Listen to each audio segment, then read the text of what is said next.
एके news बन गया है अब जनता की आवाज।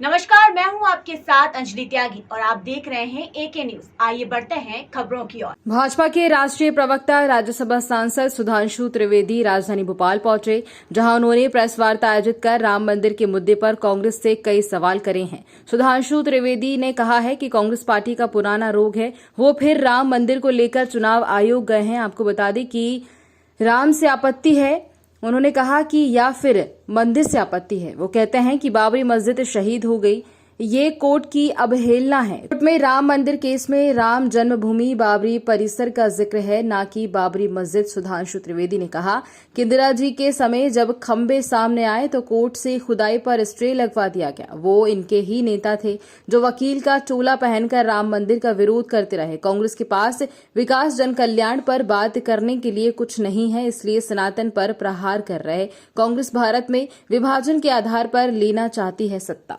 ऑर्डर बिगड़ेगा। उसके बाद चेक करिएगा 1961 तक मुस्लिम वर्ग पक्षकार ही नहीं बना। के मोहम्मद जो कि आर्कियोलॉजिकल सर्वे के ज्वाइंट डायरेक्टर है, उन्होंने अपनी किताब में लिखा कि मुस्लिम समाज में एक विचार था कि हमें इस चक्कर में नहीं पड़ना चाहिए, पर टाइटल सूट में 12 साल की मियाद होती जब उसमें 11 दिन रह गए थे। दिसंबर 1961 में पक्षकार बने। किसने बनवाया? प्रेरित करके बनवाया। रोकने का सिलसिला इतना ही नहीं रुका। 1976 में इंदिरा गांधी जी के जमाने में जब रूटीन आर्कियोलॉजिकल सर्वे की खुदाई हो रही थी तो नीचे 8 खंबे निकल आए और तब वामपंथी इतिहासकारों के दबाव में खुदाई रुकवा दी गई। और रुकवाई नहीं गई, कोर्ट से स्टे ले लिया गया कि खुदाई कभी की नहीं जाएगी, क्योंकि पता था कि खुदाई होगी तो कुछ और निकल आएगा।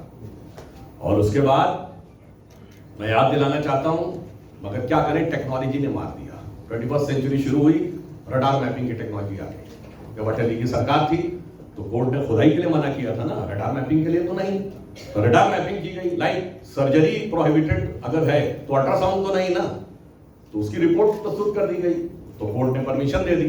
2003 में खुदाई में सब कुछ निकल आया। उसके बाद इन्हीं के नेता वकील का चोला ओढ़कर तथा कथित बाबरी मस्जिद एक्शन कमेटी के वकील बन के खड़े होते थे। इन्हीं के नेता, याद करिए, श्री पीवी नरसिम्हा राव ने 7 दिसंबर 1992 को कहा कि हम बाबरी मस्जिद दोबारा तामील करेंगे। देश की एक प्रतिष्ठित पत्रिका को इंटरव्यू देते हुए 15 जनवरी 1993 को उन्होंने फिर रिट्रेट किया और उत्तर प्रदेश के तत्कालीन मुख्यमंत्री मुलायम सिंह यादव जी ने फ्लोर ऑफ द हाउस पे बात बोली। जबकि एक और बात है, ये कह के सिर्फ वो देश की जनभावना का अपमान ही नहीं कर रहे थे, सांप्रदायिक वातावरण ही बिगाड़ नहीं रहे थे, इस्लाम धर्म का अपमान भी कर रहे थे, क्योंकि इस्लाम की मान्यता के अनुसार तो वो काफिर है और काफिर को मस्जिद तामील करने का हक नहीं है, और संविधान का अपमान कर रहे थे। How can a prime minister and chief minister से कि वो मस्जिद बनवाएगा? हमारा बहुत साफ कहना था, हम मंदिर नहीं बना रहे थे, मंदिर निर्माण का मार्ग प्रशस्त कर रहे थे। मंदिर निर्माण का काम श्री राम जन्मभूमि समिति और संतों का था। फिर मैं पूछना चाहता हूं, ये वही मध्य प्रदेश है? हम लोग तो उस समय स्टूडेंट लाइफ में थे, जिस समय पटवा जी की सरकार थी यहाँ 1990 कार सेवा के समय, जब मध्य प्रदेश से कार सेवक जा रहे थे तो ग्वालियर से झांसी की रोड के ऊपर झांसी में कोई जाने ना पाए तो दीवार बना दी गई थी अस्थायी।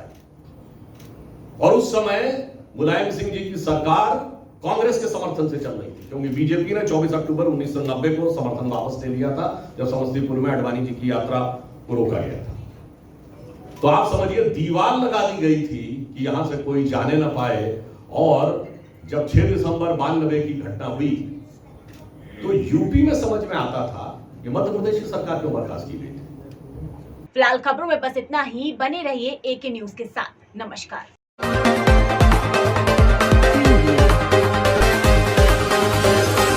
एके न्यूज बन गया है अब जनता की आवाज।